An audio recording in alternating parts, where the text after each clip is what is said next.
மத்திய சப்ரகமுவ ஊவா மற்றும் தென் மாகாணங்களில் மாலையில் அல்லது இரவில் மழையோ அல்லது இடியுடன் கூடிய மழையோ பெய்யக்கூடிய சாத்தியம் காணப்படுகின்றது. சில இடங்களில் 50 மில்லிமீட்டருக்கும் அதிகமான ஓரளவு பலத்த மழை வீழ்ச்சி எதிர்பார்க்கப்படுவதாக வளிமண்டலவியல் திணைக்களம் தெரிவித்துள்ளது.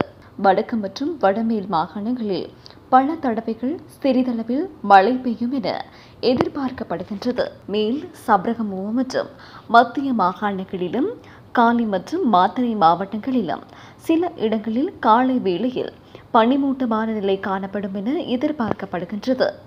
இடியுடன் கூடிய மழை பெய்யும் வேளைகளில் அப்பிரதேசங்களில் தற்காலிகமாக பலத்த காற்றும் வீசக்கூடும். மின்னல் தாக்கங்களினால் ஏற்படக்கூடிய பாதிப்புகளை குறைத்து கொள்ள பொதுமக்கள் தேவையான முன்னெச்சரிக்கை நடவடிக்கைகளை எடுத்துக் கொள்ளுமாறு வளிமண்டலவியல் திணைக்களம் கேட்டுக் கொண்டுள்ளது.